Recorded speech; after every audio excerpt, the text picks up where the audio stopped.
بسم اللہ الرحمن الرحیم۔ حضور کا ارشاد ہے کہ بہت سے روزے رکھنے والے ایسے ہیں کہ ان کو روزہ کے ثمرات میں بخیر بھوکا رہنے کے کچھ بھی حاصل نہیں، اور بہت سے شب بیدار ایسے ہیں کہ ان کو رات کے جاگنے کی مشقت کے سوا کچھ بھی نہ ملا ہو۔ اور علماء کے اس حدیث کی شروع میں چند اقوال میں اول یہ کہ اس سے وہ شخص مراد ہے کہ جو دن بھر روزہ رکھ کر مال حرام سے افطار کرتا ہے، اور جتنا ثواب روزے کا ہوتا تھا اس سے زیادہ وہ گناہ حرام مال کھانے کا ہو گیا، اور دن بھر بھوکا رہنے کے سوا اور کچھ نہ ملا۔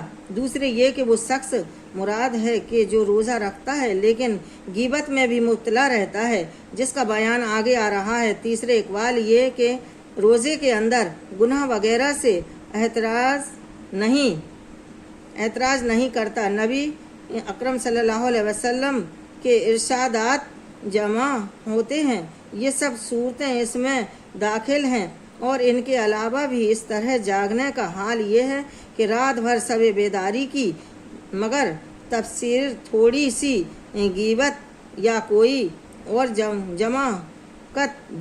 حماقت بھی کر لی تو وہ سارا جاگنا بیکار ہو گیا۔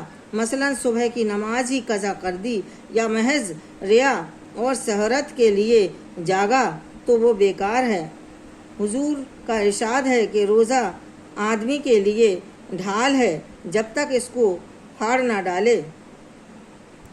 ڈھال ہونے کا مطلب یہ ہے کہ جیسے آدمی ڈھال سے اپنی حفاظت کرتا ہے، اسی طرح روزے سے بھی اپنی دشمن یعنی شیطان سے حفاظت ہوتی ہے۔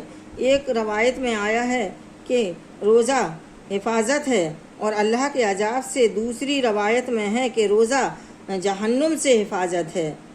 ایک اور روایت میں وارد ہوا ہے کہ کسی نے عرض کیا کہ یا رسول اللہ، روزہ کس چیز سے پھٹ جاتا ہے؟ حضور نے فرمایا کہ جھوٹ اور غیبت سے، اور ان دونوں روایتوں میں اور اسی طرح اور بھی متعدد روایت ہیں۔ روزے میں اس قسم کے امور سے بچنے کی تاکیدی آئی ہے، اور روزے کا گویا ضائع کر دینا اس کو قرار دیا ہے۔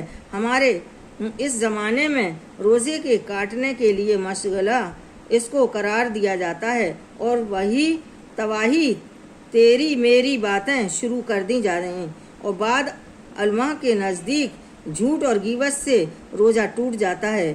یہ دونوں چیزیں ان حضرات کے نزدیک ایسی ہیں جیسے کہ کھانا پینا وغیرہ سب روزے کو توڑنے والی اشیاء ہیں۔